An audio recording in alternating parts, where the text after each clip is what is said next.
So I'm getting started. It's very hard to follow Professor Liu's awesome, I would say, yeah, it's just very hard to follow that. So I guess, hi, everyone. I'm here today to share with you my exploration of the use of data heuristics in OSPO work. My name is Sikang, and I am a member of AND Group's OSPO, which is Open Source Program Office. So yeah, I guess first thing first, who am I? The not fun facts about myself is I'm actually electrical engineering by training, and somewhat turned to the software engineer side. So I was working in my last life at companies of Microsoft and Square before I finished my MBA and came back to China and joined Ant Group as a head of OSPO and technical strategist. So it's quite a shift, but the good thing is I end up on the open source side, which so far, so good, I would say. So my conversation here today, I'm actually here to cover these three topics. First thing first, I realize that it's probably the only OSPO topic of tonight. So I will share what and why and how of open source program office. And I'm actually sharing, since I took over, the exploration of data heuristics and how all the data, metrics, and all the discussions we have can directly help the industries and tech companies like ourselves.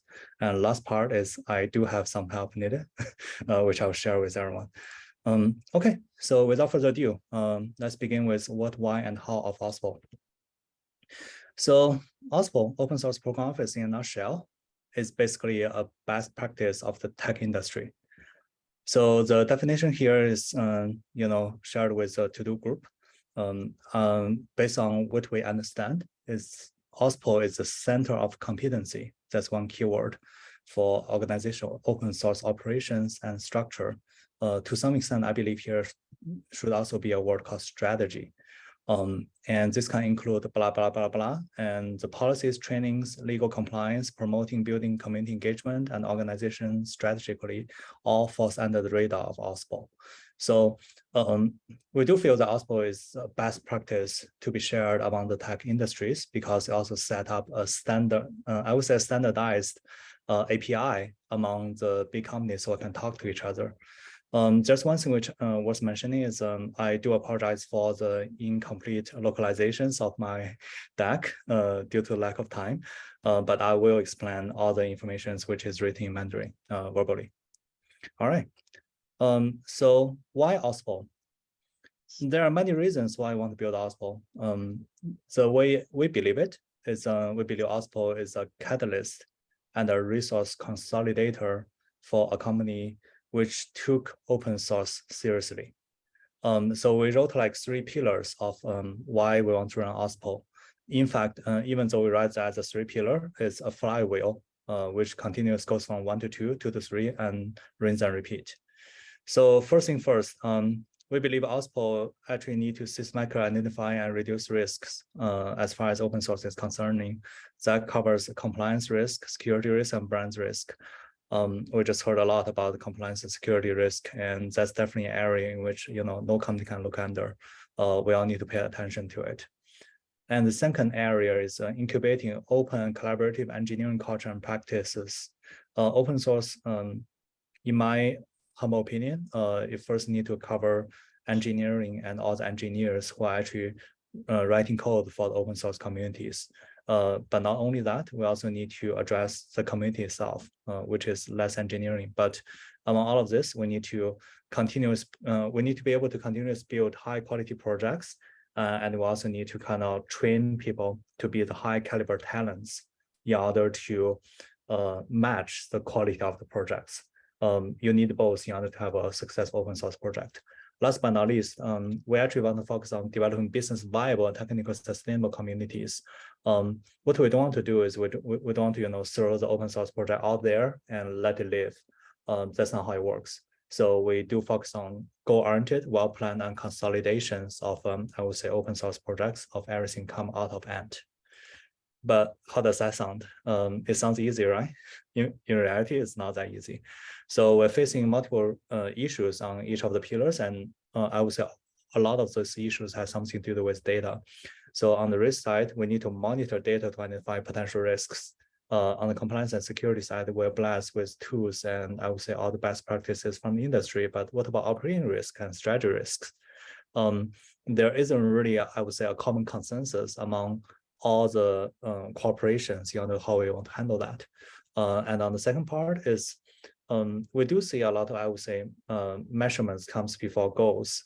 So how should we actually set up project goals in order for them to be successful and measure them? And how do we measure talents and contributions? All of them need to be addressed from a data perspective. Last but not least, we talk about business viable and sustainable growth, but how do we define them?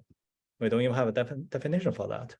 So all of these areas, we are facing with challenges. So this is why I would say that, among, I would say 1 year, almost 2 years since we began OSPO practices with Ant Group, we do want to share some of the, I would say, explorations at best for how we want to use data heuristics with OSPO key objectives. First thing first, the first area we are using, I would say, data heuristic is overall health measurements. How are we doing on that front? I would say that we are doing, I would say, decently well on this one because we are kind of blessed with a dashboard actually offered with help from XLab. It actually uses chaos model. So this is an overall health dashboard, which we use for Ant Group. It actually shows the data tracking on the company level among all of the organizations and the repos. And here are star numbers, contributors, and growth rate. So on the top left and top right are the two primary, I would say, metrics which we use for chaos model. One is the activities, and the other one is the influence. So we do see those rankings. So we can actually, pay close attention to how our new projects are doing in the last 6 years. And on top of that, we'll also use this dashboard for lifecycle management. What does that mean? We do want to actually archive the certain, I would say, open source project which is not doing its best. So how we actually want to measure those are based on, if there has been active commit in the past 6 months. There was also some other occasions in which, we do care about the repos and project with no licenses. We don't want to say that those are not the only two areas in which we're looking at as far as lifecycle management concerning, but that's not the primary discussion of today's topic. So that's all I'm covering here. So the next area in which we are using data heuristic for is project goals and measurements. I would say that we are barely figuring out what we want to do with that, but there's still a lot of room for improvement. I guess first thing first, there are two things which I found to be really difficult in life. One is name someone, give a best name of a project, and the other thing is set up metrics for something. We actually want to, we tried figuring out like if there's actually one metric to rule them all, but in reality, we found that to be extremely difficult. We also found there's actually no golden rules to set for, I would say, projects, and there's no, I would say, common consensus of definitions because every project is designed differently and every community is different. So we end up setting principles. The 3 principles we come up with, the first principle is actually we should allow the use of diversified types of metrics. C'est la vie, that's part of life. We do give, I would say, help and examples. For instance, VC as a vertical is very pragmatic. So VCs do use measurements of single number. That single number should clearly communicate value. Some of the test OSS agencies, actually, they want to use some fancy frameworks, but they actually have their own testing framework. So in order for us to actually participate in certain tests, we have to be following their rules. Last but not least, chaos metric is actually suitable for our internal BI. It's actually a black box metric. We do have some difficulties working around that sometimes, but it's actually one area in which we want to explore further. We also heard something from Dr. Liu just now in the last session, which I will go ahead and explore too. The second principle is we believe metrics should be derived from goals, not vice versa. That sounds pretty straightforward, but in reality, we do see practices in industries because people are actually focusing a lot on the results because there might be a deadline associated with how many contributors and how many stars you want to get by a certain time. So what we're trying to do from OSPO perspective is to tell everyone, hey, chill, slow down, and let's do this properly. Because if we don't do this properly, our metrics will not be really useful. The principle number 3 is we do actually believe in organic growth matters. So we tell everyone that we should not game the system. What does that mean? Let's face it, I would say any public metrics, as far I would say like white box metrics can be somewhat manipulated. So how we look at it is like, should we pay attention to that? Our answer is we should actually pay attention to the community health rather than the actual numbers, because the internet actually has memories. So gaming the system actually does more harm than good. We do want to, so I'm kind of touching a little bit on each of these kind of 3 principles. First thing first is for the goal setting part, we are actually being very scrutinized on this front. So now every open source project which actually want to be branded with Ant need to actually going through this application process. We build a PPT template which as a self-serviceable application material. The questions in this template doesn't mean to stop people from doing open source. Rather, it provides a lot of guidance and help for people to actually think through them before they do open source, like formally do open source by open source their project. And we do have an internal governing body of open source governing community. We have a bi-monthly meeting to review the open source applications. And in there, we check about this, I would say, value propositions, goals justifications, technical value ecosystem, blah, blah, to make sure that open source projects are ready to be released and launched. On the measurement side, we also provide a project level dashboard. So this is on the diehard data part, in which you can begin monitoring internally. So what's actually in the dashboard is data tracking on the project level. At the same time, it also shows activity and influence measures based on chaos model. Last but not least, we allow certain level of configurations to show comparisons between different communities in the same area to facilitate improvements. Because the only way to actually improve your project is by looking at how the others are doing to benchmark and pretty much, like motivating you from doing better. And here are some of the metrics ideas in which we discuss internally, which I also want to share with the group here. Just now we talked about how we want to, how we explore defining metrics, and we realize there's no golden ones, but there's a couple of possibilities. So the first, I would say, area metrics we look at is from a VC perspective.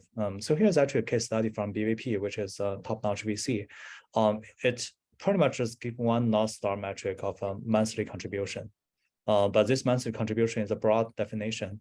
It's a hybrid metric with issues, comments, PRs, and all these activities combined in a nutshell, measured on monthly level. And it's also a pretty heavy contributions. You can actually see that communities led by tech giants actually enjoy higher numbers. That's pretty much, how this model should behave. But we do want to make sure that this particular benchmark is actually not equal to business impact, and we do want to look at the numbers. I would say from a very realistic perspective. For instance, the front end frameworks are much more active compared to a backend database analytics in Leo, because there's not many people who are able to contribute into that. The barrier of entry is pretty high. At the same time, the change of the code change is not as frequent. So when we actually look at this metrics, we realize the metrics characteristics are focus. It pays a lot of attention on funnels. At the same time, it pays close attention to verticals and the value behind this metric. So we do use this type of metrics for, I would say, very business-oriented projects. It suits them pretty well. And the second type, I apologize for the localization of this one, but this is what GT, which is the code platform comparable to GitHub in China. The GT number actually uses this kind of like 5 domain measurements. So it measures the code activities, measures community activities, measures team health, and measures trends, as well as so-called influence score. So this is a very clear indicator that you can put some work in and be done with it. So the this particular metric is short and easy. It definitely puts more emphasis on quantity over quality. I would say that it's pretty useful at the metric itself, but it didn't communicate enough of a goal, and at the same time, it's not really extensible. So, for instance, if I'm challenging these 5 domains, should there be another 6 or 7th domain? It's going to be pretty hard to, I would say, extend. So we do use this for reference and at internally, but we don't really use this as so-called as a North Star when we actually design metrics for our internal projects. Last but not least, we do use chaos metrics. So how we look at it now is like we actually use a dashboard as measurement, but at the same time, we just focus on doing things right. Okay, so the third part in which we're facing challenges of that we actually want to look at data heuristics in helping us to solve this problem is business viable, sustainable. I would say that we're just beginning with this part, and we do need a lot of help over there. I will just share what I know so far. So if you look at these 2 things, right? So if it's business viable and sustainable, one thing you have to pay close attention to is cost. So what does OSS cost you? The way I look at it is like it definitely the cost of OSS covers risk mitigation as well as operations cost. Operations cost here is defined using a pretty broad term. It covers areas like governance, communities, go-to-market, as on the chart. And if we kind of look at this from a more, I would say, metrics perspective, we do have the internal side as well as the external side. On the internal side, in order to set up processes and rules, you have to put some costs in place. That's easier. OSPO can cover that. In order for you to improve the engineering practices, that's going to be harder because not only that, you have to build. You have to put like the culture and practices together, but you also need tools and other things to help. Last but not least, OSS culture and mentality is something which you can always try to do, but it will take forever. So it's going to be one area in which you put some. You're probably not even able to solve 80% of problem, solve like 80% of problem with 20% investment, because a culture change in a big company actually takes time, and it's continuous effort. So for this part, you have to continue investment. You have to put continuous investment into it.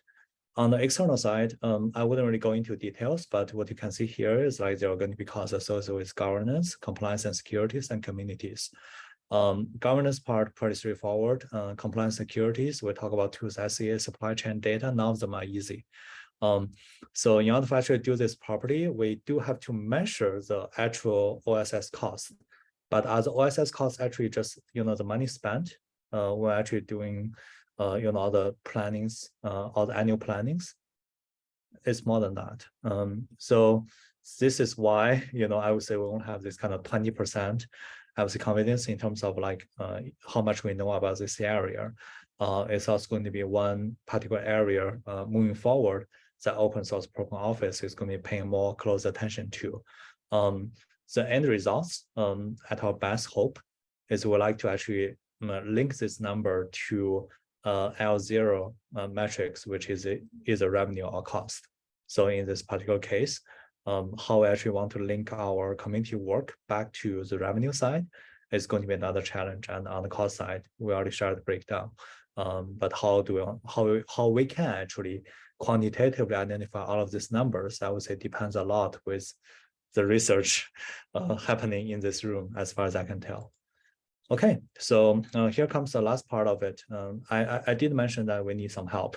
I already mentioned that there are certain areas of, I would say, metrics and research that we do need, but there's one more area in which I like to make a call for action. It's actually a priority 0 demand. We do need a measurement methodology for OSPO's work. It has something to do with how I operate. In the end, it also has something to do with how this whole industry can push this OSPO as a best practice forward, because we are always facing this, I would say, so certain question. It's like, how much value are you bringing to the company? So yeah, I would say the why is pretty straightforward. Is now we have more OSPOs beginning showing up, not only among the Chinese companies, but I would say globally, we see that trend. We do know how we help projects and how how much I help them. So I do have I would say a way of benchmarking that. But among all the number changes, how can we attribute back to, I would say, in terms of how much community growth this particular projects have enjoyed, how much attributed to the OSPO's work? It's going to be extremely difficult for us to actually cut a clear line over there. So that's I would say like a very big challenge that we're facing internally. So what do we need? I would say first thing first is we potentially need a complete research-based measurement methodology, and it's justifiable. If someone is actually doing research in this area, who like to actually get some industry insights by doing interviews, I'm all ears, because we need this. Also, and the other thing is like actually offers OSPOs an insight to actually set and evaluate our own work. Probably not only that, because if we do have such a benchmark for the industry, we will know not only that how our own work is being measured, but we can also benchmark against that, against other companies, so we can actually learn and grow, all together. All right, so that's everything comes from my side. Again, I'm Richard. I'm a member of OSPO, and I'm very glad to be in the open source community. Love you all. Thank you. Thank Richard for the amazing sharing from the OSPO perspective. So any questions from our audience? Maybe especially regarding the help wanted call. I do know there is a maturity model raised by To-Do Group. I'm not sure if that's helpful regarding how to measure the OSPO. Yeah, I would say we probably need more than that. I'm relatively familiar with that model. And the challenge, I would say the primary challenge probably comes from here. This part. Yeah. It's actually nothing to be, I would say, looked under, because I've been facing that question a lot lately. We do actually have some, I would say, positive feedback from my leaders. Like there's one thing which we firmly believe, which is a useful metric for OSPO, is if we can only build 1 or 2 projects, I would say successful OSS projects, it probably has nothing to do with OSPO's work. But if over a particular time spectrum, let's say like 3 to 5 years, that a certain company can continue develop, I would say top-notch open source projects, it definitely has something to do with OSPO's work. But you probably get the idea that it's not good enough by having only such, I would say, like more high level kind of measuring, I would say, principle or like guidelines. We do need like, I would say, more in-depth analysis on how we can actually do better on this front.